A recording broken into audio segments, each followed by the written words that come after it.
अस्सलाम वालेकुम, क्या हाल चाल। ताज़ा तरीन बहुत सारी खबरें आपको पता है। पाकिस्तान। अच्छा, ताज़ा तरीन इतनी है कि शुरू हो जाए। शुरू ये होने लगे हैं, हम बताने लगे हैं आपको कि सुप्रीम कोर्ट अब ये कह रही है कि सियासी जमातें अगर खुद कोई फैसला करना चाहें तो फिर इस मामले पर नज़रसानी हो सकती है। ईद के बाद जल्द केस सुनेंगे। सुप्रीम कोर्ट ने तमाम सियासी जमातों के रहनुमाओं को नोटिस जारी कर दिया है। प्रिंट और इलेक्ट्रॉनिक मीडिया बताए कि जमात इस्लामी समेत दीगर सियासी जमातों के नामजद कायदीन पेश हों। समझ में नहीं आई मुझे वैसे बात, लेकिन अब ये मजीद भी बताया जा रहा है इस सिलसिले में कि क्या कुछ कहा गया है। पार्टी क़यादत से हिदायत लेकर अदालत को आगाह करें। जस्टिस एजाजुल एहसन ने गालिबन ये फैसल चौधरी से बात की है। मुमकिन है अदालत तमाम सियासी जमातों के सरबराहान को तलब करे और सियासी इत्तफाक़ राय हो तो 14 मई का फैसला नाफिज कराएंगे। सियासी इत्तफाक़ राय अगर ना हो तो 14 मई का फैसला क्या नहीं नाफिज कराएंगे? अब ये एक सवाल है जो हमारे जहन में आया है।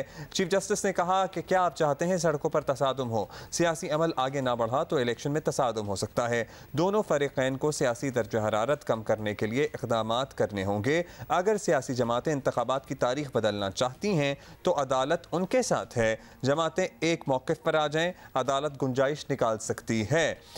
मैं सियासी मुज़ाकरात में इत्तफाक हुआ तो ठीक, वरना हम 14 मई का हुक्म दे चुके हैं। पंजाब असेंबली के इलेक्शन केस की समाअत के दौरान chief justice Pakistan justice Umar Ata Bandial के अहम रिमार्क सामने आए हैं। अब उन्होंने दो चॉइसेस ऐसा लग रहा है कि दे दी हैं। समाअत कल 11:30 बजे तक मुलतवी हो गई है, लेकिन उन्होंने ये भी कहा था कि इस केस को ईद के बाद सुनेंगे कि अगर सियासी जमातें किसी एक तारीख पर मुत्तफिक हो जाती हैं तो ठीक है, अदरवाइज़ 14 मई का दे चुके हैं। तो फिर क्या चीफ जस्टिस साहब ने इस मौके पर भी ये भी इज़हार ख्याल किया कि 14 मई को अगर पंजाब में इलेक्शन हो जाएंगे तो जब वफाक में इलेक्शन हो रहे होंगे तो पंजाब में क्या वही मुंतखब हुकूमत होगी जिसकी ज़ेर निगरानी इंतखाबात हो रहे होंगे? क्या इस बात पर भी रोशनी डाली गई कि अगर पंजाब में पहले इलेक्शन हो जाएंगे 14 मई को, जैसे वो कह रहे हैं कि अगर इत्तफाक कर लिया तो ठीक, वरना 14 मई का फैसला दे चुके हैं, तो फिर पंजाब असेंबली की मुद्दत हमेशा पहले ही ख़त्म हो जाया करेगी और फिर बाकी सारे इलेक्शन तो सिंबॉलिक ही रह जाएंगे। लेकिन द फैक्ट कि अदालत का ये कहना है, मौका बल्कि मैं कहूँगी दिया है कि सारी सियासी जमातें जो हैं वो फाइनली एक दफ़ा मिल के डिसाइड कर लें कि उनको क्या डेट करनी है फॉर इलेक्शंस। और अगर वो ऐसा कर लेते हैं, अगर सियासी जमातें जो हैं वो एक मौक़िफ़ पर आ जाएं तो अदालत गुंजाइश निकाल सकती है।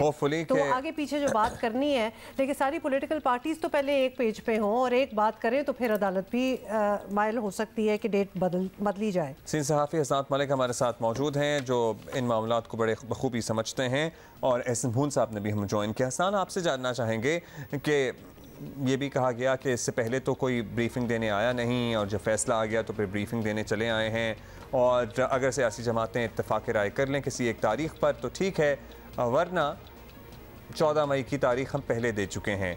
आपको लग रहा है कि मामला हल हो सकता है या फिर कन्फ्रंटेशन वाली जो फ़ज़ा पहले बनी हुई है उसी की कंटिन्यूएशन होगी आगे?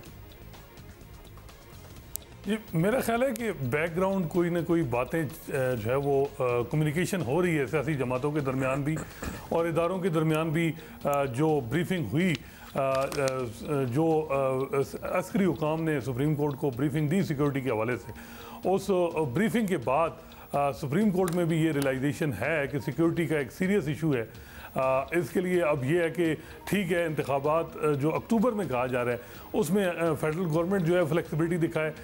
जो 14 मई का जो आर्डर है हम रिकॉल कर सकते हैं, लेकिन ये है कि कोई ऐसा दरमियानी रास्ता निकले। तो ये लग रहा है कि अब पीटीआई भी उनकी भी एक कमेटी आज बताया गया को बनी है। नून लीग ने भी, अटार्नी जनरल ने असल में जो इस डायलॉग की बात शुरू की वो अटार्नी जनरल मंसूर अमान ने की। उन्होंने कहा कि जी पीपल्स पार्टी ने ऑलरेडी एक कमेटी बना दी है कि डायलॉग से मसला हल किया जाए, इंतखाब एक डेट पे हो पूरे मुल्क में, प्रोविंशियल असम्बली का भी और नेशनल असम्बली का भी। और साथ ही उन्होंने कहा कि नून लीग ने भी एक कमेटी बना दी है।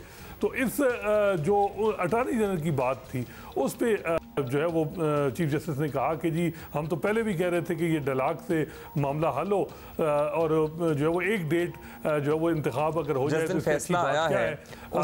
उससे गुज़श्ता समात पर यह कहा था कि डायलॉग होना चाहिए, मुज़ाकरात के ज़रिए मामला हल होने चाहिए, लेकिन द वेरी नेक्स्ट हेयरिंग उस पर फैसला सुना दिया गया था। सो वो डायलॉग की बात की ज़रूर की थी, लेकिन फैसले में भी आपको पता ही है, फैसले में भी उसका कोई जिक्र नहीं था, ना कोई इस तरह से इंटीमेट किया गया। एहसन भोन साहब, आपकी क्या राय है? आज की जो डेवलपमेंट है, इससे मसाइल हल होंगे या वैसे ही पेचीदा रहेंगे जैसे हैं?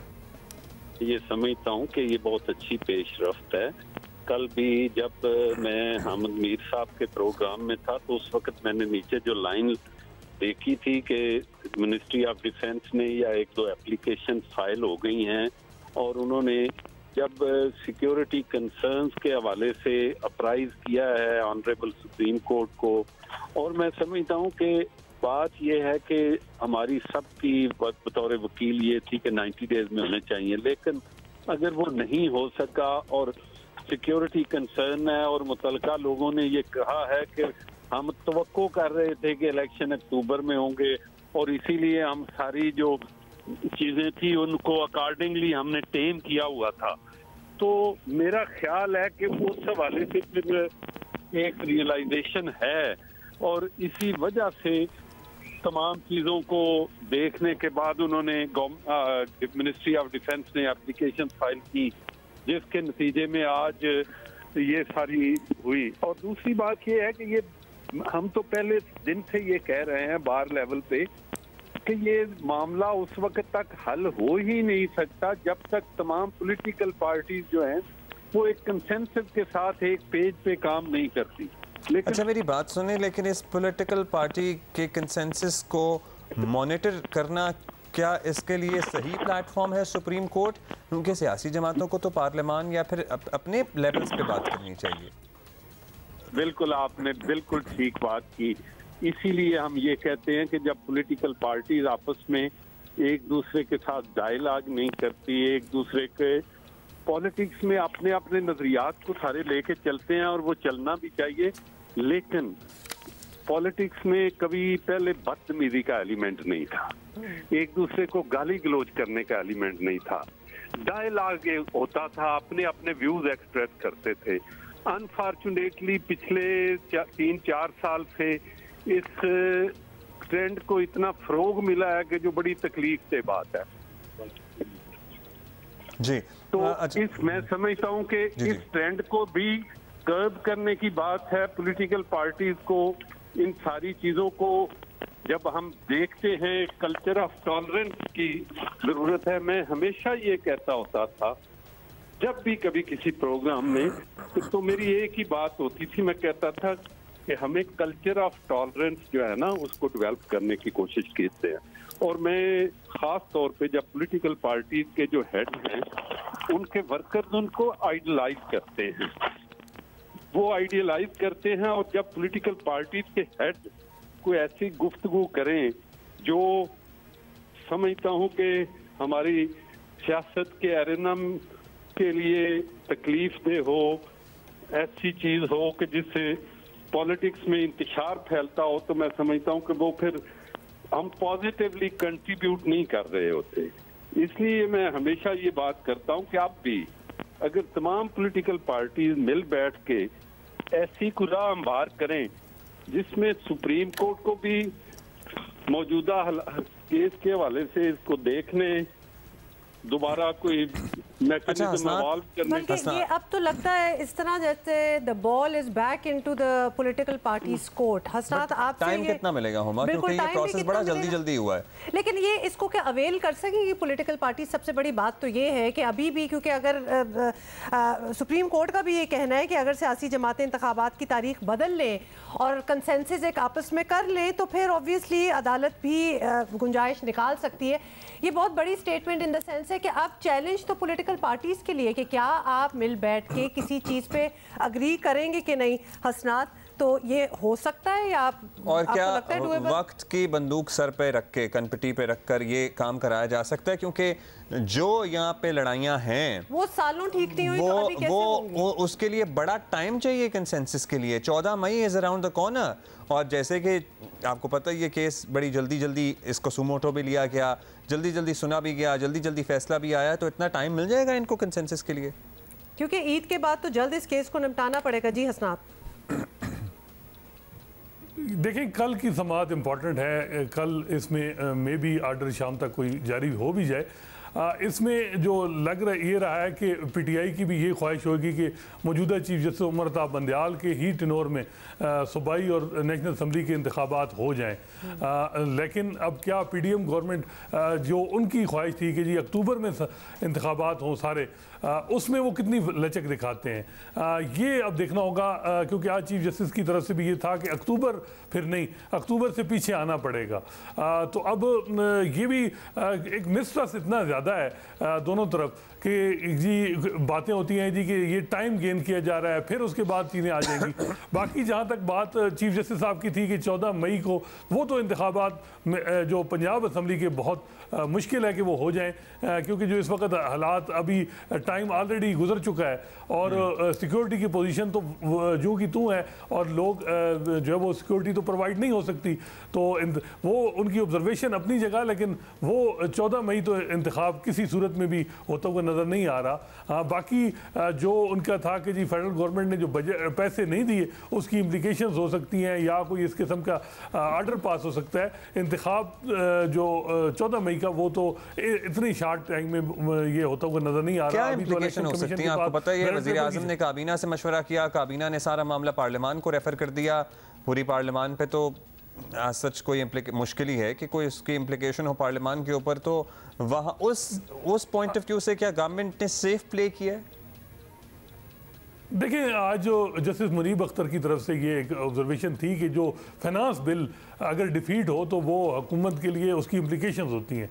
और अगर एक पार्टी जो मेजॉरिटी जो है, एक हुकूमत जिसकी मेजॉरिटी है और वो अपना बिल ना और एक फाइनेंशियल मेजर ले रही है और वो अप्रूव ना करा सके तो इसकी इम्प्लीकेशंस हैं और इस पर आप गौर करें। अटॉर्नी जनरल को ये कहा गया है। तो खैर वो एक बात थी। मेरा ख्याल है कि बिहाइंड द सीन चीज़ें बड़ी क्लियर हैं इस वक्त। पहले तो जुडिशरी कहती थी, अब ये लग रहा है कि एस्टेब्लिशमेंट की तरफ से भी है कि जी सियासी जमातें बातचीत शुरू करें। आज चीफ जस्टिस की तरफ से ये था कि जी पीटीआई तो पहले भी तैयार थी, अब जो है दूसरी तरफ से भी जो है वो इशारा आया कि वो भी डायलॉग के लिए तैयार हैं। तो मुझे लग रहा है कि अगर एस्टेब्लिशमेंट और सुप्रीम कोर्ट दोनों की ख्वाहिश होगी कि जी मामलात एमिकेबली सियासी जमातें मिल बैठ के करें तो फिर हल हो भी सकते हैं। शायद फिर हल हो भी सकते हैं। भून साहब, आपकी क्या राय है? क्या ये वक्त का टाइम फ्रेम देकर इस तरह से मुज़ाकरात को मॉनिटर कराकर या फिर एक टाइम लिमिट में बाउंड करके इज़ दैट इवन पॉसिबल? क्योंकि जिस लेवल ऑफ इंटॉलरेंस का इससे पहले आप तस्करा कर रहे थे, ये कंसेंसस होने में भी हफ्तों महीनों भी लग सकते हैं।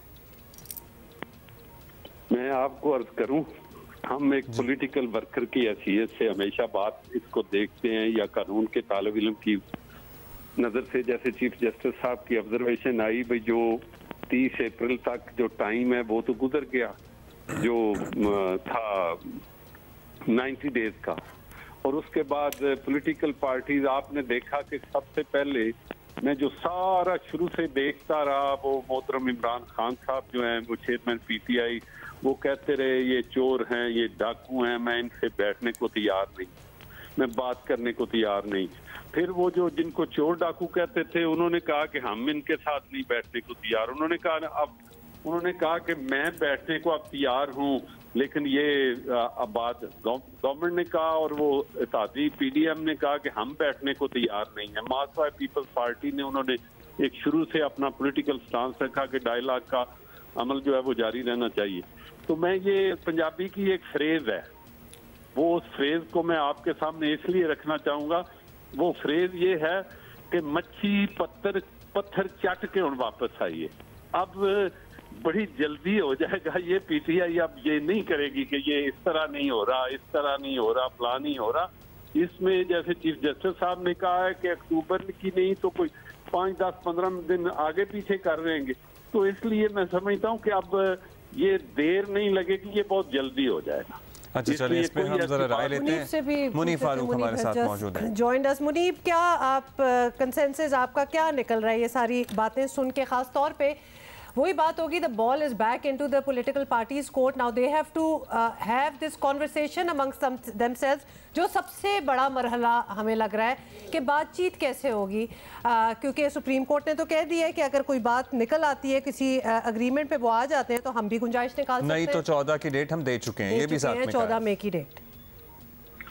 ठीक है, अब बहुत शुक्रिया उमर अब्दुल्ला। देखिए, मैं एक तो पहले अदराए तफन्नुन, इस तरह एहसन भून साहब ने एक पंजाबी की मिसाल दी, तो मैं भी अगर अर्ज करना चाहूँ कि एक तो वो जूते और प्याज वाली है, वो शायद ज़्यादा ऑफेंसिव हो जाती है, तो मैं उसके बारे में तो शायद बात नहीं करना चाहूँगा। लेकिन वो कहते हैं ना कि वेले दिया नवाजा तक कवेले दिया टकरा, ये अब कवेले की टकरे हैं। ये अगर पहले एक्सरसाइज कर ली जाती और सियासी जमातों को सुन लिया जाता और सियासी जमातें कम ये एक्सरसाइज खुद कर लेती और ये बात किसी पॉलिटिकल फोरम पे, जो कि पार्लियामान है, वहाँ पर डिसाइड हो जाती तो बहुत अच्छा होता। अदालत के अंदर ये तस्वीया टाइप जो डिस्पेंसेशन ऑफ जस्टिस है, मैं तो इसके हमेशा से मुखालिफ रहा हूँ कि ये जो मामलात हैं ये शायद इस तरह नहीं चलने चाहिए, और ये जो पंचायती स्टाइल जस्टिस होती है ये नहीं होनी चाहिए हमारे मुल्क के अंदर। लेकिन चले, अब ये इस्तेहकाक है, इज्जत माफ चीज़ वो जिस तरह मर्जी मामलात को आगे लेके चले। अब इशू यहाँ पर बड़ा सादा है कि मुझे फ्रैंकली नहीं लगता इतनी आसानी से कि तमाम सियासी जमातें कंसेंसस कर सकती हैं। हाँ, कंसेंसस हो सकता है, जमात इस्लामी इस वक्त हुकूमती इत्तेहाद का हिस्सा नहीं है, लेकिन उनका मौक़िफ़ यही है कि ये सियासी मामलात है और इनके ऊपर तस्वीर होना चाहिए और इलेक्शन, और उनका भी एक क्लियर मौक़िफ़ है कि इंतखाब एक साथ होने चाहिए, इलेक्शन एक साथ होने चाहिए।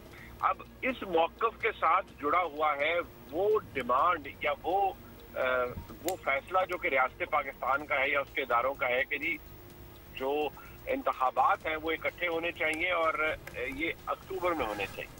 अब अक्टूबर वाली बात को तो चीफ जस्टिस ने सिरे से रद्द कर दिया कि अक्टूबर की जिद तो हम नहीं मान सकते। जाहिर बात है, क्योंकि पंजाब के अंदर इलेक्शन कराना है और वो माशाल्लाह पूरी जो एक मामला हमें नजर आता है कि कितने इन्वेस्टेड हैं वो इस सारे मामले के अंदर, तो बड़ी अच्छी बात है। क्योंकि खैबर पख्तूनख्वा तो फिर वहाँ पर 90 दिन शायद लागू नहीं होते, पंजाब में लागू होते हैं। चले करवा लीजिए, फुल कोर्ट नहीं बनाना, क्योंकि शायद इस बात से प्रॉब्लम है कि फुल कोर्ट बनेगा तो शायद राय मुख्तलिफ हो जाएगी या तनासब मुख्तलिफ हो जाएगा, तो चले वो भी ना बनाइए। लेकिन अब सियासी जमातों को सुनने की अगर आप अब बात कर रहे हैं तो 4 अप्रैल के ऑर्डर से पहले जब उनके वकला अदालत में मौजूद थे और जो कहते रहे कि हमने बात करनी है, तो इज्जत माफ चीफ जस्टिस साहब और उनके साथ मौजूद जैसा फरमाते रहे कि आपको सुनेंगे, लेकिन सुना नहीं और फैसला दे दिया। और रिमार्क्स भी सामने आए थे कि मुज़ाकरात के जरिए मामलात हल होने चाहिए, लेकिन उस रिमार्क्स वाली समात के अगली ही समात पर फैसला भी सामने आ गया था। जी हाँ, और जिस ब्रीफिंग की अब कहा जा रहा है कि नहीं हमें अब ब्रीफिंग दी गई तो पहले क्यों नहीं दी, तो गुजारिश ये है बहुत एहतराम के साथ कि ब्रीफिंग क्या, आपको तो रिपोर्ट भी दी गई थी डिफेंस मिनिस्ट्री की जानिब से, और यहाँ तक आपने फरमाया था कि जो डिफेंस सेक्रेटरी हैं उनको अब आने की जरूरत नहीं है, आप हमें रिपोर्ट दे दीजिए, हम देख लेंगे। अगर उस रिपोर्ट को, उसके अंदर भी यही बातें लिखी थी ना, उसमें कोई अलिफ लैला की कहानी तो नहीं लिखी गई होगी, उसमें भी यही लिखा गया होगा कि हमारी डिप्लॉयमेंट्स कहाँ हैं, हम कितने ओवर स्ट्रेस्ड हैं, क्यों अनअवेलेबल हैं हमारे पर्सनल इलेक्शन ड्यूटी के लिए, और क्यों जो बाकी फोर्सेज हैं जैसे एयरफोर्स है और नेवी है उनकी ऑपरेशनल कॉन्फ़िगरेशन कितनी मुख्तलिफ है और वहाँ से मामला क्यों नहीं आ सकते। जो रिजर्विस्ट का सिस्टम है कि जो रिजर्व पे लोग होते हैं उनको बुलाना होता है तो वो किस तरह बुलाया जाता है, ये तमाम तफसीलात आई एम श्योर उस रिपोर्ट के अंदर होगी। लेकिन डिफेंस मिनिस्ट्री के लोग कहते हैं कि उस रिपोर्ट को खातिर खा अहमियत बिल्कुल भी नहीं दी गई और अदालत ने अपना फैसला फरमा दिया। अब वो फैसला आपने फरमा दिया है, उसके बाद अब आपको नजरसानी की जरूरत पड़ रही है, गुंजाइश निकलवाने की या निकालने की जरूरत पड़ रही है, तो क्या ही अच्छा होता कि कुछ दिन इंतजार कर लिया जाता और कहा जाता कि भाई हम आपको वक्त दे रहे हैं, पार्लियामान के अंदर जाइए समेत तहरीक इंसाफ के और पार्लियामान के अंदर इन मामला कीजिए, क्योंकि ये पॉलिटिकल मामला है, it is a political question in itself. शायद अब समझाने पे बात समझ में आ गई हो शायद। खैर, अभी मुनीब हमारे साथ रहिएगा, फवाद चौधरी बात कर रहे हैं, हसनात आप भी हमारे साथ हैं, भून साहब आप भी, बस थोड़ी देर के लिए इनकी गुफ्तगू सुनेंगे, उसके बाद आप लोग फिर वापस आएंगे।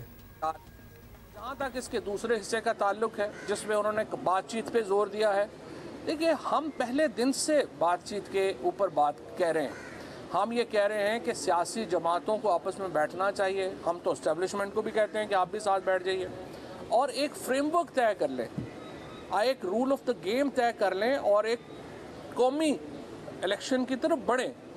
हमें कोई प्रॉब्लम नहीं और बातचीत से ही सियासत में बातें जो हैं वो निकलती हैं। लेकिन होता क्या है, आपके पास जमात इस्लामी के अमीर आते हैं इमरान खान साहब के पास, वो भी ज़मान पाक से निकल के अपने मंसूरा वापस नहीं पहुंचते।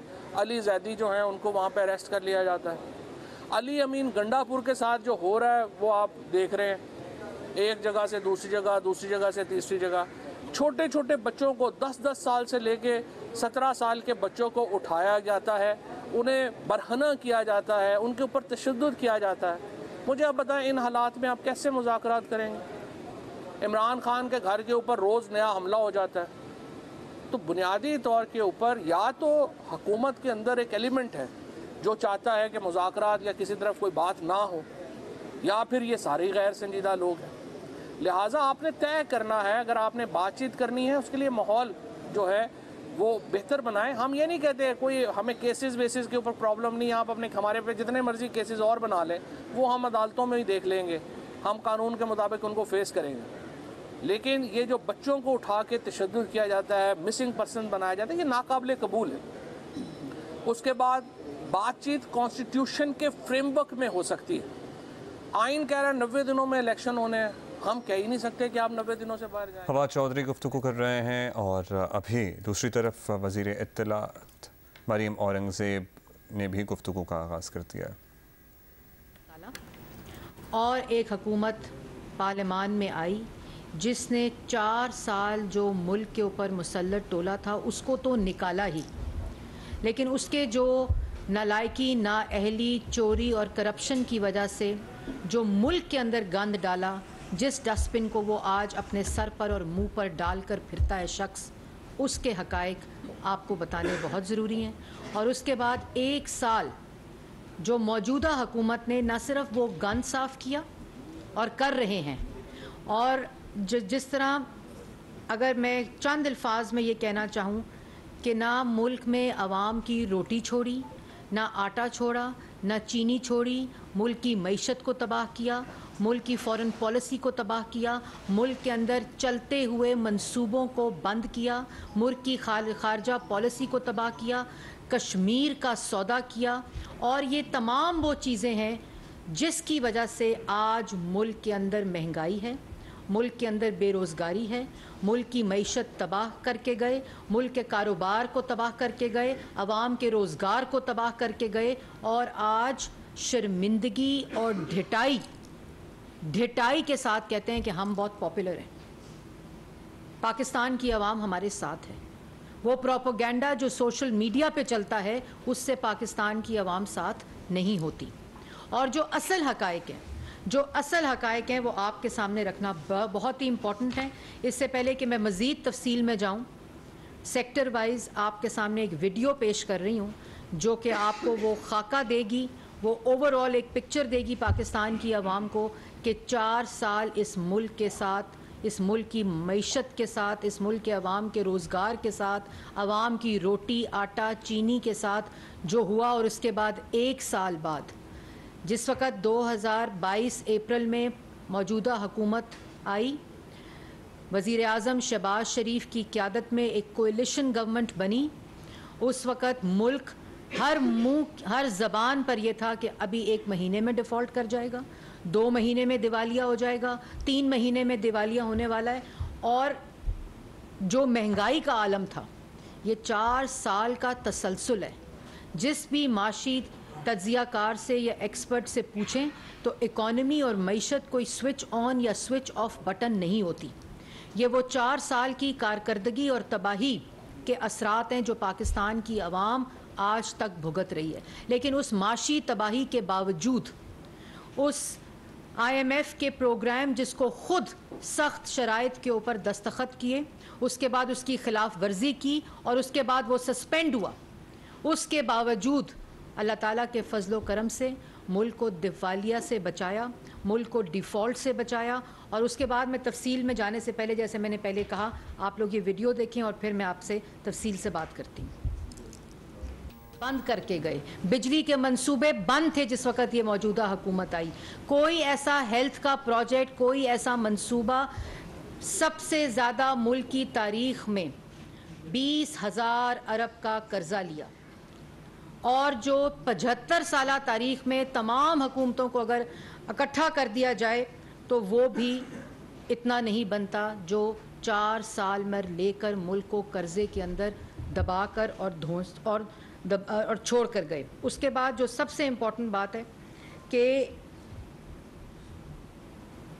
कहा था कि 200 माहिरीन की टीम है और 100 दिन में मईशत को बिल्कुल ठीक कर देंगे। वो मईशत जो तरक्की करती मईशत थी, जिसमें मंसूबे थे, जिसमें रोज़गार थी, जिसमें महंगाई की शरह सबसे कम तरीन तारीखी शरह थी, उस मईशत को कहते थे 100 दिन में ठीक करेंगे। जिस मईशत का जनाजा निकाल के गए, जिस फॉरेन पॉलिसी का जनाजा निकाल के गए। 4 साल मुल्क में वो दहशतगर्दी, वो दहशतगर्द जिनकी कमर तोड़ दी गई थी, वो दोबारा दहशतगर्दी मुल्क में पेशावर, खैबर पख्तूनख्वा में काउंटर टेररिज्म डिपार्टमेंट का कोई इंफ्रास्ट्रक्चर मौजूद ना होने की वजह से दहशतगर्दों के साथ मुज़ाकरात करते रहे, वो डीलें करते रहे जो पाकिस्तान की आवाम को नहीं बताई, और मुल्क में दहशतगर्दी, पूरे मुल्क में दहशतगर्दी वापस आ गई है। उसके बाद कुछ अदादो शुमार, 60 लाख लोग बेरोज़गार, 2 करोड़ लोग मज़ीद गरीब, ख़त गुर्बत की लकीर से नीचे, 35 रुपये का आटा 100 रुपये में, 52 रुपये की चीनी 120 रुपये किलो में, वो भी ख़वातीन अंगूठों के ऊपर लाइनें लगाकर कतारों में खड़े होती थी। और आज कह रहे हैं कि मुफ्त आटा आवाम को क्यों दिया है। आज मुफ्त आटे की कतारों के ऊपर सियासत कर रहे हैं, जो 120 रुपये किलो चीनी अंगूठों के ऊपर लाइनें लगा के नादरा का शनाख्ती कार्ड दिखा के 1 किलो चीनी मौसूल होती थी। ये वो 4 साल, बिजली 11 रुपये यूनिट जो था वो 24 रुपये यूनिट छोड़ कर गए। 1 मेगावाट बिजली अजाफी सिस्टम के अंदर मौजूद नहीं थी। 4 साल जो चलते मंसूबे थे उनको बंद करके गए। जो खाद की प्राइस है, जो गैस की प्राइस है, उसकी वो कीमत करके गए जो मुल्क की तारीख की बुलंद तरीन सतह के ऊपर थी। उसके बाद जब मौजूदा हुकूमत आई, मुल्क दिवालिये के करीब, बिल्कुल हर आदमी कह रहा था कि दिवालिया मुल्क हो रहा है, पाकिस्तान दिवालिये की नहज के ऊपर आ चुका है। उस वक़्त एक कोalition गवर्नमेंट जिन्होंने आइनी तरीके से इन नालायकों को, नाअहलों को, चोरों को, प्रोपेगेंडिस्ट को, गुंडों को, बदमाशों को जब हटाया, इस टोले को आवाम से पार्लियामान से उठाकर बाहर फेंका, उसके बाद वज़ीर आज़म शहबाज शरीफ साहब ने एक विज़न और रोड मैप दिया, जिस विज़न और रोड मैप के तहत इकॉनमी सबसे ऊपर प्रायोरिटी थी। मईशत की वो हालत होने के बावजूद पाकिस्तान की आवाम को आते ही रमज़ान पैकेज की शक्ल में आटे में, चीनी में, दालों में और खाने पीने की अशिया में सब्सिडी देकर रिलीफ दिया।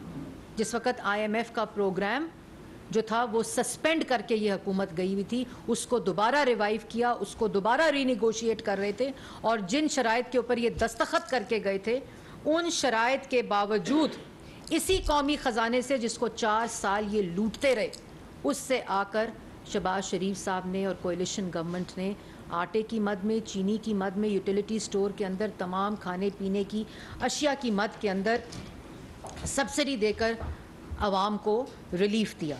उसके बाद जो आपने देखा कि BISP के अंदर 400 बिलियन की सब्सिडी देकर, 400 बिलियन का उसका बजट डालकर तमाम रिलीफ थ्रू ट्रांसपेरेंट तरीके से BISP के प्रोग्राम के ज़रिए, जब पेट्रोल के अंदर सब्सिडी दी, उसकी डिस्पर्समेंट की कैश के अंदर, और उसके बाद आटे के अंदर, चीनी के अंदर, और इस रमज़ान में भी जो रिलीफ दिया आटे की मद में, पूरे पाकिस्तान में मुफ्त आटा तकसीम किया, वो भी BISP के प्रोग्राम और नादरा का एक सिस्टम बना के, ताकि कोई इससे बाहर ना रहे और मैक्सिमम लोगों को ये रिलीफ मिल सके।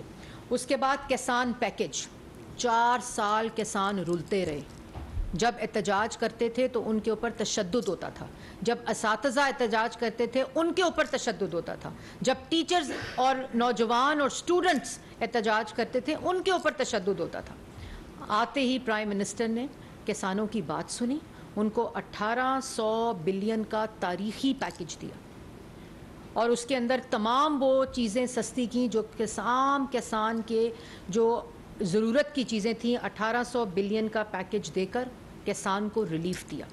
उसके बाद आपने देखा कि मुल्क के अंदर जो एक अंधोनाक और अफसोसनाक मरहला आया सैलाब का, अपने लोगों को संभाला, अपने लोगों को संभाल कर कौमी ख़जाने से वफाक ने 100 अरब पूरे पाकिस्तान में उन जगहों के अंदर खैबर पख्तूनख्वा, बलूचिस्तान, सिंध के अंदर, जनूबी पंजाब के अंदर वफाक ने NDMA के ज़रिए ये तमाम डिस्पर्समेंट्स की और पाकिस्तान की आवाम को उन जगहों के ऊपर जहाँ लोग टेंटों में थे उनको ना सिर्फ रिलीफ दिया, उनको रिहैबिलिटेट किया, बल्कि टांक के अंदर वो तारीख़ी मिसाल कायम की जिसमें उनके घरों का बंदोबस्त किया। और उसके बाद आपने देखा कि जिस तरह पेश किया जो क्लाइमेट चेंज का मुकदमा था पूरी दुनिया के अंदर, वो आपके सामने, और फिर जिस तरह आलमी दुनिया ने मदद की, वो फ्लड के पूरे सिलसिले में 100 बिलियन इनकी तरह कशकोल उठाकर दुनिया में नहीं फिरे, पहले अपने घर के अंदर अपने कौमी ख़जाने से आवाम को रिलीफ दिया और फिर जो क्लाइमेट चेंज का एक आलमी मुकदमा था उसके अंदर से जो फंडिंग हुई उस मुकदमे के ऊपर। वफाकी वज़ीर इत्तलात मरियम औरंगज़ेब की प्रेस कॉन्फ्रेंस अभी जारी है, ब्रेक लेंगे, वापस आएंगे थोड़ी देर में।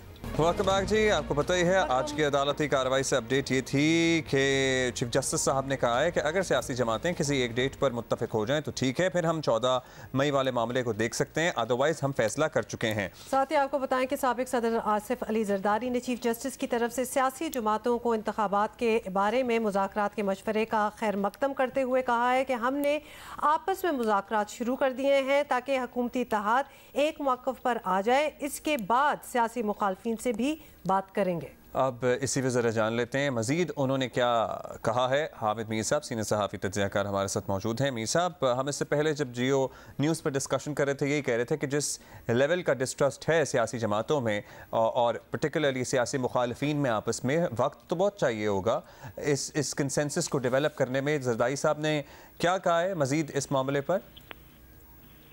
देखिए, जरदारी साहब से मेरी गुफ्तगू हुई, मैंने उनसे पूछा कि ये अभी चीफ जस्टिस साहब जो हैं उन्होंने रिमार्क्स दिए हैं कि अगर सियासी जमातें जो हैं वो इलेक्शन की डेट बदलने के लिए एक मौक़िफ़ पर आ जाएं तो अदालत गुंजाइश निकाल सकती है, तो इसके बारे में आपका क्या ख्याल है? तो उस पर उन्होंने मुझे याद दिलाया कि मैंने पहले भी जो पिछले जुमे के दिन आपको इंटरव्यू दिया था उसमें मैंने कहा था कि हम तो मुज़ाकरात के जरिए रास्ता निकालना चाहते हैं। उस दिन हमने एक अपनी पार्टी की कमेटी बनाई थी और वो कमेटी जो है उसने फिर हुक्मरान इत्तेहाद के अंदर जो जमातें हैं उनके साथ बातचीत शुरू की और उस बातचीत का मकसद ये है कि पहले जो 13-14 जमातों पर मुश्तमिल इत्तेहाद है वो एक मौक़िफ़ इख्तियार करे, यानी कि पहले उनका एक कंसेंसस होना चाहिए कि अगर 14 मई को इलेक्शन नहीं करवाना तो फिर क्या डेट होगी, फिर कोई जुलाई की डेट होगी या अगस्त की डेट होगी या सितंबर की डेट होगी। तो इस पर एक मौक़िफ़ इख्तियार करके फिर हम अपनी जो सियासी मुखालिफ पार्टी है तहरीक इंसाफ, उससे बात करें। तो ये उनका प्रोसेस शुरू हुआ जिसका कि जिक्र जो है वो आज अटॉर्नी जनरल साहब ने भी किया कोर्ट में। उन्होंने चीफ जस्टिस को बताया जी कि हमें कुछ टाइम चाहिए। तो मैंने इसीलिए आसिफ जरदारी साहब से पूछा था कि कल जो हुक्मरान इत्तेहाद के अंदर जो आपस में सलाह मशवरा हुआ है तो क्या आप नहीं समझते कि जल्दी की जरूरत है, क्योंकि जो कल गुजर गया है तो फैसला नहीं हुआ और अब जो आने वाला कल है सुबह 11:30 बजे दोबारा केस की हियरिंग है। तो इस पर उन्होंने कहा कि हम बिल्कुल चीफ जस्टिस साहब ने जो ये कहा है कि सियासी जमातें एक मौक़िफ़ पे आ जाएं तो अदालत गुंजाइश निकाल सकती है, तो उनकी इस पेशकश का, इस मशवरे का हम खैर मकदम करते हैं, लेकिन हमें थोड़ा टाइम भी तो चाहिए ना, क्योंकि पॉलिटिकल प्रोसेस जो है उसमें थोड़ी सी हमें आपस में सलाह मशवरा करना है। और जाहिर बात है कि वो उनको अपने इत्तेहाद के अंदर से कुछ जमातों की तरफ से मुखालफत का सामना है और वो ये कह रहे हैं कि हम इमरान खान साहब को ट्रस्ट नहीं कर सकते। ये बड़ी एक इम्पोर्टेंट वजह है कि क्या मसला क्या है एक्चुअली। उसकी छोटी सी बैकग्राउंड ये है कि पिछले साल भी हुकूमत और इमरान खान साहब के दरमियान मुज़ाकरात हुए थे और अल्टीमेटली आसिफ जरदारी साहब और मौलाना फजलुर रहमान की मुखालफत के बावजूद वज़ीर आज़म शहबाज शरीफ साहब कौमी असम्बली तोड़ने पे राजी हो गए थे। उन्होंने इस बारे में जो फैसिलिटेटर थे या जो ज़ामिन थे इमरान खान के, उनको कन्वे भी कर दिया। जैसे ही कन्वे किया गया तो इमरान खान साहब ने ऐलान कर दिया कि वो 25 मई को इस्लामाबाद पे चढ़ाई करेंगे, ताकि एक ये तासुर जाए कि हुकूमत ने अगर असम्बली तोड़ने का फैसला किया तो ये मेरा प्रेशर था, तो उस पर वो बैकआउट कर गए। अब जब दोबारा जरदारी साहब जो है उन्होंने और बिलावल साहब ने अपने इत्तेहादियों से कहा है कि अब हमें मुज़ाकरात के जरिए इलेक्शन की डेट पे कंसेंसस करना है, तो अब मौलाना फजलुर रहमान और मुस्लिम लीग नून दोनों ये कह रहे हैं कि पिछले साल भी हमने ये फैसला किया था कि हम इंतखाबात के लिए तैयार हैं, लेकिन इमरान खान साहब ने हमें धोखा दे दिया।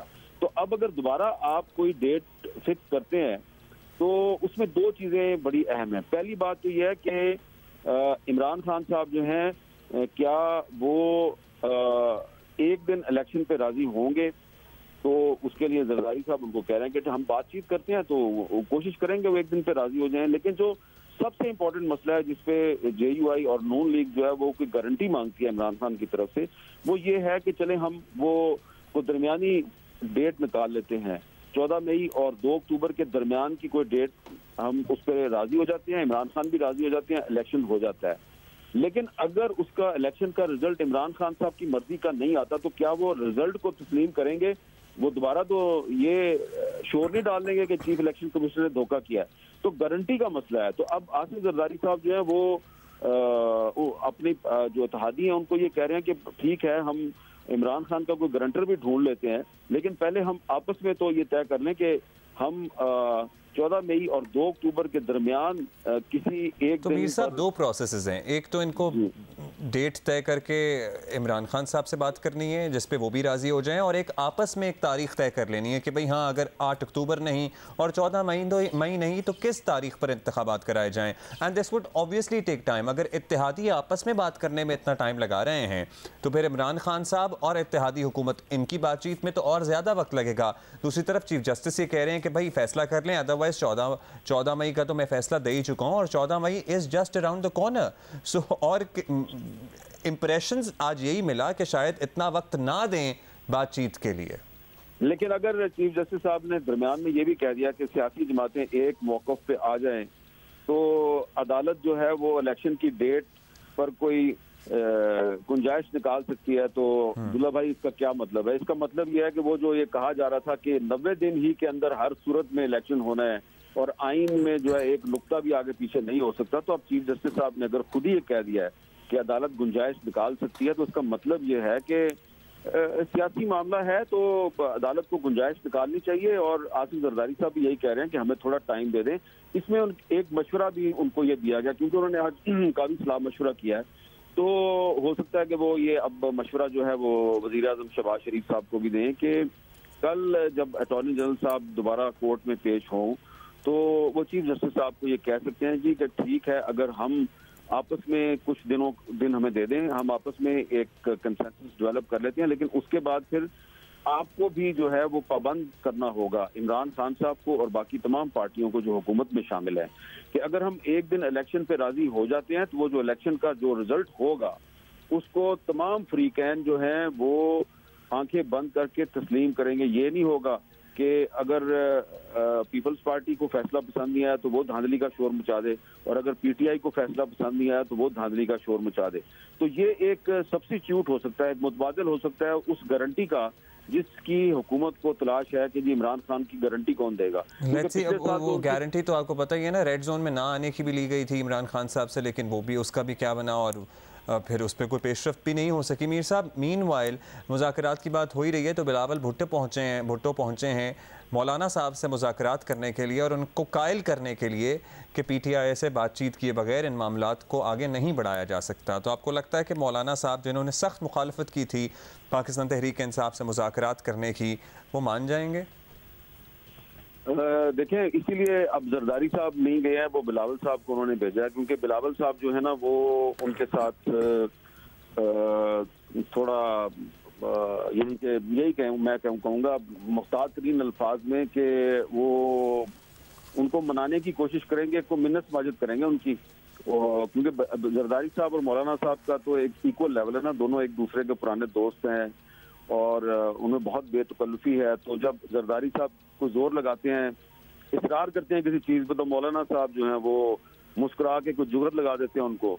जब मौलाना साहब किसी चीज़ पे जोर लगाते हैं तो जरदारी साहब जुगत लगा देते हैं। लेकिन बिलावल साहब का और मौलाना साहब का ताल्लुक जरा डिफरेंट है, एज का बहुत फ़र्क है, और बिलावल साहब जो है वो बहुत एहतराम करते हैं मौलाना साहब का, और मौलाना साहब को भी पता है कि बिलावल साहब जो हैं वो वज़ीर ख़ारजा भी हैं और पार्टी के असल सरबराह भी वही हैं।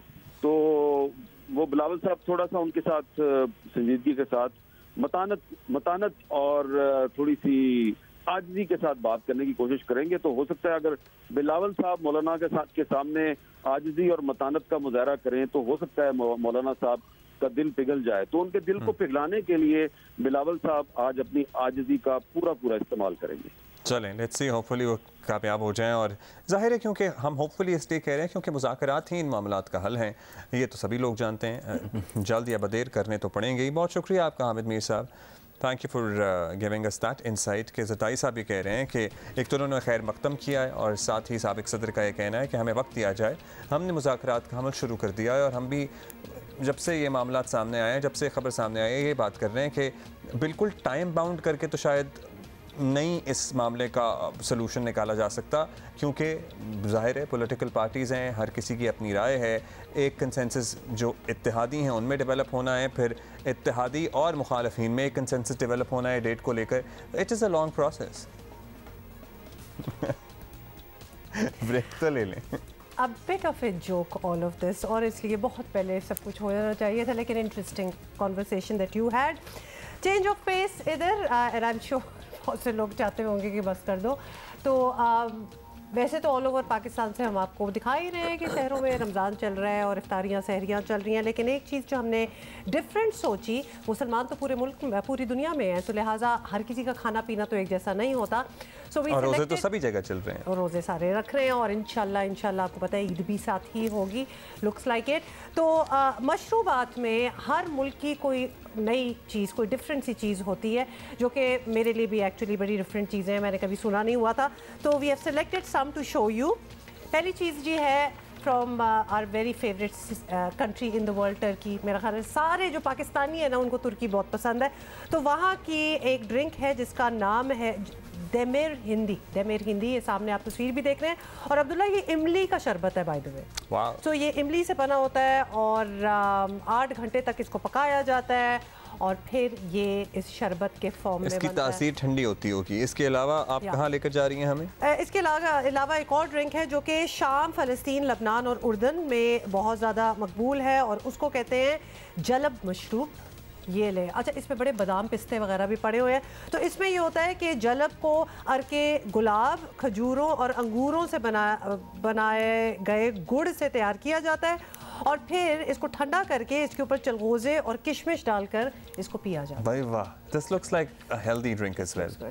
ठीक है, उसके अलावा मिस्र, फ़लस्तीन और लेबनान में इसके अलावा भी बहुत कुछ मशहूर है। जैसे अब अगर हम प्रोनाउंस इन चीज़ों को गलत कर रहे हो तो आप हमें करेक्ट कर दीजिएगा, ठीक है जी। खराब नामी मशरूब बहुत मशहूर है और इसे कारोब नामी फली की मदद से खराब, नॉट खराब नहीं है, ये खराब है। ये जिस तरह खराब हो गई, अगर आपको अगर आप अंग्रेजी में खराब कहना चाह रहे हैं तो आप खराब कहेंगे। हाँ। तो वो वाला तो इसे जी ये भी बड़ा अच्छा है, और ये मिस्र, फ़लस्तीन, लबनान में। फिर एक और सूडान में बाय द वे, उसका नाम है हेलो मुर। नाम बड़े अच्छे हैं। तो हेलो मुर, और ये मकई के खमीर और मुख्तलिफ मसालों से तैयार किया जाता है। ये भी एक अच्छी ड्रिंक है। लो जी, सामने सीरिया में है, खुश्क खुबानियों की मदद से शरबत बनता है, वो बहुत मशहूर है।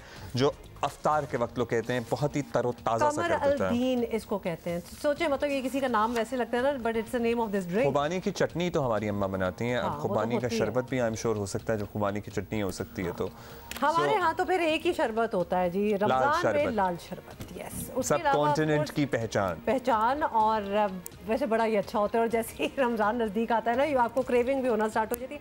हम जरा उसके यूज्ड टू। अच्छा मुझे बताएं, पूरे साल में एक ही महीना क्या है इसमें ऐसा कि एक ही महीना ऐसा होता है जिसमें लाल शरबत की क्रेविंग होती है, और जैसे ही शवाल का चांद चढ़ता है तो लाल शरबत तो वापस अलमारियों डब्बों में बंद हो जाता है। मैं सोचती हूँ रीजनिंग ये है कि वो लाल शरबत जिसकी क्रेविंग होती है ना, वो रमजान के साथ एसोसिएशन है, लेकिन होता बहुत, it is full of sugar. वो इतना शुगर है कि वो फिर 30 दिन पी के ना वो गिल्ट आ जाता है आई गेस। तो जैसे ही अगला महीना चढ़ा, यू आर लाइक बस बहुत हो गया। या फिर वो सारा दिन आप रोज़ा रखते हैं तो वो शुगर लेवल आपका मतलब लो की तरफ जा रहा होता है, और शुगर रश के लिए आपको दिल चाहता है फिर आपको लाल शरबत पीना है। और इमीडिएटली रोज़ा खोलने पे, इफ्तारी पे आपको कोई इस किस्म की ठंडी मीठी चीज़ चाहिए होती है। नथिंग बेटर देन द लाल शरबत। खैर मैं नहीं पीता। अच्छा, व्हाट इज खजला पेनी? वो तो हमारा है ना? हाँ, खजला पेनी तो हमारे ही है, आपको पता है। तो हमारे भी बड़े मखसूस खाने पीने अच्छा, खजला पेनी हमारे यहाँ आपको पता ही है, रमज़ान आता है तो फेनियाँ और खजलों की तैयारी शुरू हो जाती है। मैंने खाया दूसरे मुल्कों में इसी तरह की कोई रवायती जो खाने पीने की चीज़ जो रमज़ान के साथ एसोसिएटेड है वो क्या है? तुर्किया में है जी पिडीसी, एक रोटी है, इसके ऊपर तिलों की भरमार होती है और बहुत अच्छी है ये। और ये सिर्फ रमजान स्पेसिफिक नहीं है, अदरवाइज भी मिलती है। ठीक है जी। मिस्र में क़ताइफ रमज़ान में बहुत इस्तेमाल किया जाता है। ये वही फ्लावर से बनता है। पराठे को क्रीम, मेवाजात और पनीर से भर कर फ्राई किया। मुझे लग रहा है कि इसमें ये कुछ हीरा भी है ऊपर, ये कुनाफा टाइप लग रहा था, शक्ल से मुझे लग रहा है। और अंदर जो इनकी पनीर है, ये कुनाफे ही की कोई और फॉर्म है मुझे लग रहा है। क़ताइफ नहीं। और उज़्बेकिस्तान में जी है निसाल्डा बहुत इस्तेमाल होता है, और एक मकामी बूटी है, उसके पानी, अंडों और चीनी के साथ इसे पकाया जाता है। और This looks like खीर और something else. Phirni type, although चावलों का कोई वैसे इसमें कोई लेना देना नहीं है ना चावल इसमें। और ईरान में है जी ज़ूलबिया। नाउ ज़ूलबिया इज जलेबी। ज़ूलबिया is jalebi, look at it. और या इट इज जलेबी। हाँ, तो ये जलेबी है, पतली वाली जो मुझे पसंद है, जो हमने फैसलाबाद में ढूंढी थी। बहुत अच्छी थी वो फैसलाबाद वाली, अभी तक किसी फैसलाबाद। लेकिन मैंने आपको कराची में जो अच्छी जलेबी मिलती है उसका नंबर दिया हुआ है, आप उससे मंगाएं।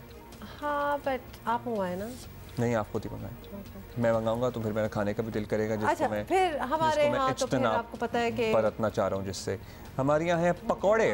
रमजान में इफ्तार के टाइम का पेटेंट है जी पकौड़ा। चाट, मतलब ये 4 चीज़ें तो स्टैंडर्ड हैं। चाट, फ्रूट चाट, पकौड़े, समोसे। उसके अलावा अब लोगों ने रोल्स और चीज़ के भी कुछ इस किस्म की चीज़ें भी लाना शुरू। अगर तलन में कोई एक चीज़ करनी हो ना तो वो समोसे नहीं होते, यूजुअली पकौड़े ही होते हैं। अगर 2 चीज़ें हो तो फिर समोसे और पकौड़े हो सकते हैं, लेकिन अगर कोई एक चीज़ होगी तो वो पकौड़ा ही होगा, उसकी जगह कोई नहीं ले सकता। Please also we are showing you, ये हमारा लाल शरबत भी इवॉल्व होता जा रहा है ना, तो अब वो लाल शरबत इज मिक्स्ड विद द शरबत ऑफ तरबूज। तो ये तरबूज जो आप देख रहे हैं ना कटा कटा, ये इसका भी जूस है, साथ लाल शरबत भी डाला हुआ है। ऑल्दो तरबूज होता है, लाल शरबत होता है। मुझे नहीं पता कि ये क्यों मिक्सिंग कर रहे हैं, लेकिन वैसे मुझे लग रहा है बड़ा मशहूर तरबूज का शरबत है कराची में, जो वाटर पंप वाला। लेकिन मैं वैसे आई मस्ट कन्फेस, लाल शरबत की हम बात कर रहे थे ना, मैंने ऑलमोस्ट सारे रोज़े जो हैं वो इफ्तारी के वक्त मैंने तरबूज का जूस पिया खुद निकाल के। It is the most nourishing, ठंडा एंड लेस मीठा। वो क्योंकि इतनी गाढ़ी मीठी चीज़ भी नहीं चाहिए होती। It's really good, very nice. अच्छा जी, अभी हम आगे बढ़ेंगे। नूरजहां हतनी की सेहत से मुताल्लिक आपको अपडेट करेंगे कि क्या है, मामूली सी बेहतरी आई है, फिर पता लगता है कि वो बस बेहतरी नहीं आ रही है। शी इज़ जस्ट स्टेबल कह सकते हैं, मगर कोई प्रोग्रेस नहीं हो रही है उसकी सेहत में कि रिकवर कोई अचानक से उसने बहुत ज़्यादा करना शुरू कर दिया हो। फोर्पॉज ने एक बार फिर कराची जू में मौजूद दूसरी सेहतमंद हथनी मधुबाला को किसी मुनासिब जगह मुंतकिल करने का कहा है। अच्छा जी, अभी मधुबाला मौजूद है, नहीं तो मधुबाला ठीक है ना, तो उसको ख़राब होने का इंतज़ार कर रहे हैं उसके, तो उसको मुंतकिल कर दें भाई। मतलब ये मामला पहले क्यों नहीं हमारे सामने आया कि अगर मधुबाला है तो मधुबाला को शिफ्ट करें ना। फोर्पॉज बार बार कह रहा है है कि मधुबाला के लिए ये जगह फिट नहीं है, इसको यहाँ से निकालें। कैम्बोडिया, इसको कावन के पास भेज दें, मधुबाला को, दोनों गाने गाएंगे। सफारी में हमारे पास और हाथी हैं, वहाँ भेज दें। अच्छा, किसी का हमें मैसेज आया था और उनका ये कहना था कि आप लोग दुआ गो नहीं हैं नूरजहां हथनी के लिए और डिप्रेसिंग बातें बता रहे हैं। We just say it as it is, हम अपनी ना लगाते हैं बीच पे। तो अगर जिन दिनों वो नहीं खड़ी हो पा रही, she is not responding well, doctors ये कह रहे हैं, तो हम भी तो यही कहेंगे ना, और क्या कह सकते हैं। तो लिहाजा Uniba, this is how it is. Zameer Shah हमारी साथी हैं, उनके पास मज़ीद मालूमात हैं नूरजहां से मुताल्लिक। और मधुबाला वो ठीक है। मेरे पसे मंज़र में मधुबाला मौजूद है। मधुबाला की बेचैनी का अंदाज़ा आप इस तरह से लगा सकते हैं कि मुसलसल यहाँ से वहाँ चल रही है। और ये सिर्फ हम नहीं कह रहे हैं, यहाँ पर जो उनका ख्याल रखने वाले लोग हैं उनसे हमारी बात हुई तो वो कहते हैं कि जब से नूरजहां उससे अलग हुई है, मधुबाला काफ़ी ज़्यादा बेचैन है और वो खाना पीना भी बहुत अच्छा नहीं कर रही। मेरे उल्टे हाथ पर जो अहाता मौजूद है इसे आईसीयू डिक्लेयर कर दिया गया है और बिल्कुल इसे यहाँ पर जो नॉन टेक्निकल स्टाफ है और मीडिया का दाखिला यहाँ पे मना कर दिया गया है, क्योंकि नूरजहां यहाँ पर मौजूद है। एक रेत का टीला बनाया गया है जिस पर नूरजहां लेटी हुई है, मुसलसल कई दिनों से वो इस पर लेटी हुई है और यहीं पर उसका जो डेली जो प्रोसीजर है वो किया जा रहा है। फोरपॉज की टीम ने अपने सोशल मीडिया अकाउंट पर भी कहा है कि उनकी जो मकामी टीम है उनकी मुसलसल कोशिशों के बावजूद नूरजहां की तबीयत में कोई ख़ास बेहतरी नज़र नहीं आ रही। नूरजहां की हालत नाजुक है। फोरपॉज ने यह भी कहा कि जब वो लास्ट टाइम यहाँ पर आए थे तो उन्होंने ये कहा था कि इन हाथियों को किसी मौजू मकाम पर मुंतकिल कर दिया जाए, जिस पर अमल नहीं किया गया। अब वो मधुबाला के हवाले से परेशान हैं और उन्होंने मुतालबा किया है कि इसे किसी मौजू मकाम पर मुंतकिल कर दिया जाए, ये ना हो कि बाद में कोई और सानिया हो जाए। WWF पाकिस्तान ने भी नूरजहां की हालत पर तशवीश का इजहार करते हुए कहा कि हाथियों का बीमार होकर मरना पाकिस्तान में हमारी जो चिड़ियाघरों की तारीख का हिस्सा बन चुका है और ज़्यादातर ये बदनिज़ामी का नतीजा होती है। WWF पाकिस्तान ने यह भी कहा कि जो हाथियों की ज़्यादातर बीमारियां होती हैं वो मुनासिब वर्जिश और चहलकदमी ना होने की वजह से होती है।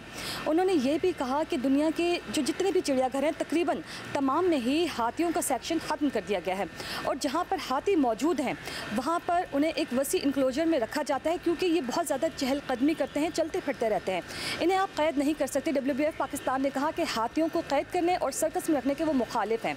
उन्होंने ये भी कहा कि हाथियों का एक अपना एक रुझान होता है, वो सोशल ग्रुप में रहना पसंद करते हैं। ख़ास तौर पर हथनियाँ, अगर उनको उनके जोड़े से अलग कर दिया जाए तो वो जहनी और जिस्मानी दबाव का शिकार हो जाती है, जिसकी वजह से उनकी जो ज़िंदगी का दौरानिया है वो कम हो जाता है। आमतौर पर जो अफ्रीकी हाथी हैं उनकी उम्र 60 से 70 साल होती है और हमारी नूरजहां अभी सिर्फ 17 साल की है।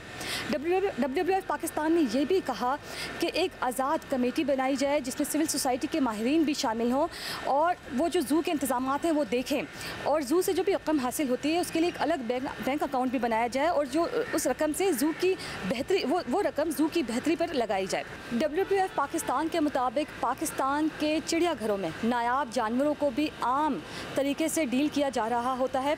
उन्होंने कहा कि ऐसे क़वानीन बनाने की अशद ज़रूरत है जिसमें हाथियों को कैद करने से रोका जा सके, क्योंकि हाथियों के बच्चों को जंगलों से पकड़कर इनको गैर कानूनी तौर पर फ़रोख्त किया जाता है, जिसे रोकने की ज़रूरत है। Thank you Neeba for giving us that information के पहले फोरपॉज ये बता चुका है कि देखें अगर जू हैं भी ना दुनिया भर में तो उनमें से हाथियों का इंक्लोजर ख़त्म कर दिया गया, बिकॉज हाथी is a very social animal. उसके पूरे ख़ानदान होता है, चाया पता मामा खालाएं बच्चों की, वो सारा इस तरह रहते हैं हाथी, मतलब। और दूसरा ये by the way safari park की आपको पिक्चर्स दिखा रहे हैं कि हाथी के लिए एक प्रॉपर जगह होती है और खुली, कोई उसको अपने टाइप की ज़मीन मिले ना, सीमेंट पे क्या वॉक करेगा, उसके इर्द गिर्द दरख्त, ग्रीनरी। मधुबाला का वो पिंजरा देखा था आपने, उसमें से बमुश्किल तो वो खुद फिट आ रही थी, मतलब वो कहाँ चहलकदमी करेगी। You know, I would, I guess, die if I was in that kind of पिंजरा। वो ये पिंजरा है मधुबाला का। ये जुल्म है, ये जुल्म है। वैसे कमिश्नर साहब, एडमिनिस्ट्रेटर साहब, आपको मतलब और किस तरह से आप लोगों को समझाया जाए कि ये मधुबाला को यहाँ से शिफ्ट कर दें यार, खुदा का खौफ करें। ये थोड़ा सा रिमाइंडर भी मैं करना चाहती हूँ, कावन का जब सिचुएशन चली हुई थी ना तो तब नजरें आ गई थी बाकी जितने भी मुल्क में हाथी हैं, तो तब भी मधुबाला और इसका नूरजहां का जिक्र हुआ था और तब भी उन्होंने कहा था कि इसको यहाँ से निकालो। भाई एक ही दफ़ा एक कावन जा रहा था तो इन दोनों को भी तब निकाल देते। तो why were you waiting, the administration authorities, why were you waiting for one to fall ill and then actually almost die और फिर कुछ किया जाएगा? अभी जो मधुबाला, अब मधुबाला को तो निकाल दो, वो तो ठीक है, कहीं इसी से उसको कुछ ना लग जाए। कहने का मतलब है हम इतना लेट फैसले क्यों करते हैं? ये तो कावन है, वो कंबोडिया में सैरें कर रहा है, लेकिन मुझे समझ नहीं आ रहा कि मैं किसको रिक्वेस्ट करूं इस शो के बाद फ़ोन करें एडमिनिस्ट्रेटर या कमिश्नर को। भाई क्या मसला है, भाई क्या मसला क्या है आप लोगों के साथ? क्यों नहीं आप इसको ट्रांसपोर्ट करने का अब तक इंतज़ाम कर पाए?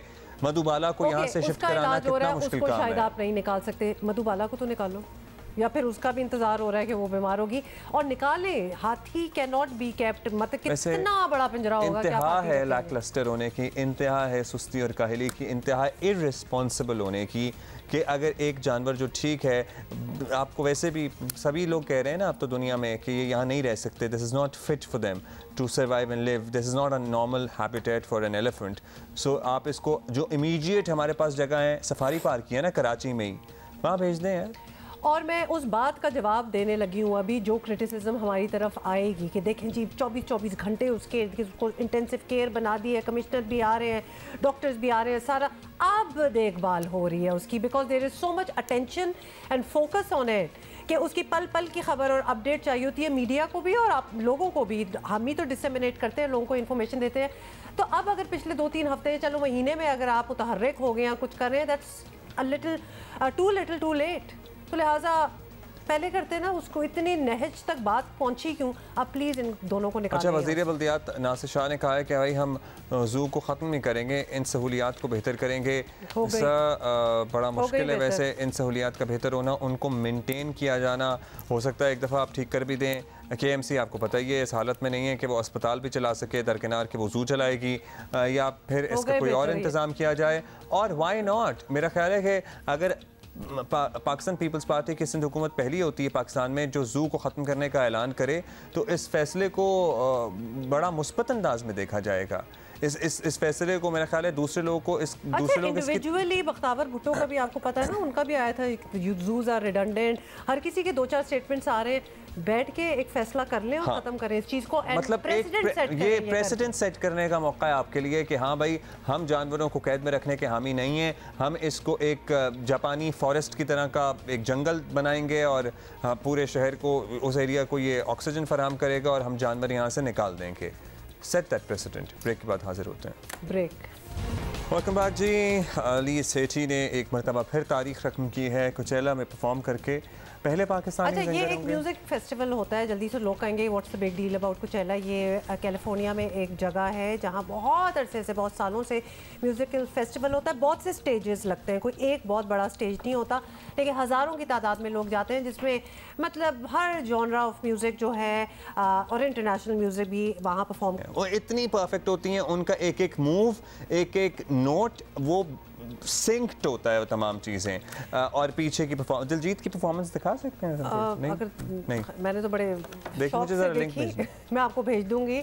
Obviously, it's all over the internet. So good on Ali Sethi for being the first Pakistani to be there, but you should have worked harder at it. और लोगों का बहुत ट्विटर पे और सोशल मीडिया पे कहना था what was he wearing, why was he dancing like that. उस पर हम बिल्कुल क्रिटिसाइज नहीं करेंगे, बिकॉज हर किसी का एक स्टाइल होता है, जो पहनना है पहने, जो डांस करना है करे, लेकिन जो आपकी प्राइमरी आइडेंटिटी है गाने वाली, उस पे मेरा ख्याल है ऑनेस्टी होनी चाहिए पूरी, which we didn't see. I'm sure honesty की कोशिश, ऑनेस्टली ही कोशिश की होगी, but didn't click. Oh, please, he's not like some other profession singing, he's a singer.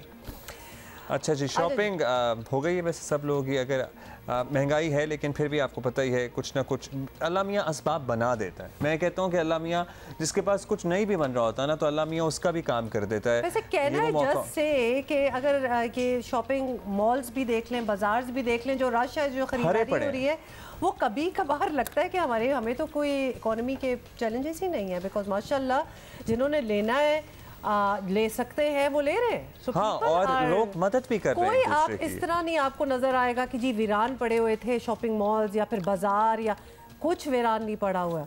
माशाल्लाह लोग ले रहे हैं, लोग एक दूसरे की मदद भी कर रहे हैं। हाँ, तो जो नहीं ले सकते उनको लेने में मदद कर रहे हैं, जो ले सकते हैं वो तो ले ही रहे हैं। सो जहाँ महंगाई है वहाँ एहसास भी बढ़ा है, मुझे लगा है वहाँ एहसास बढ़ा है।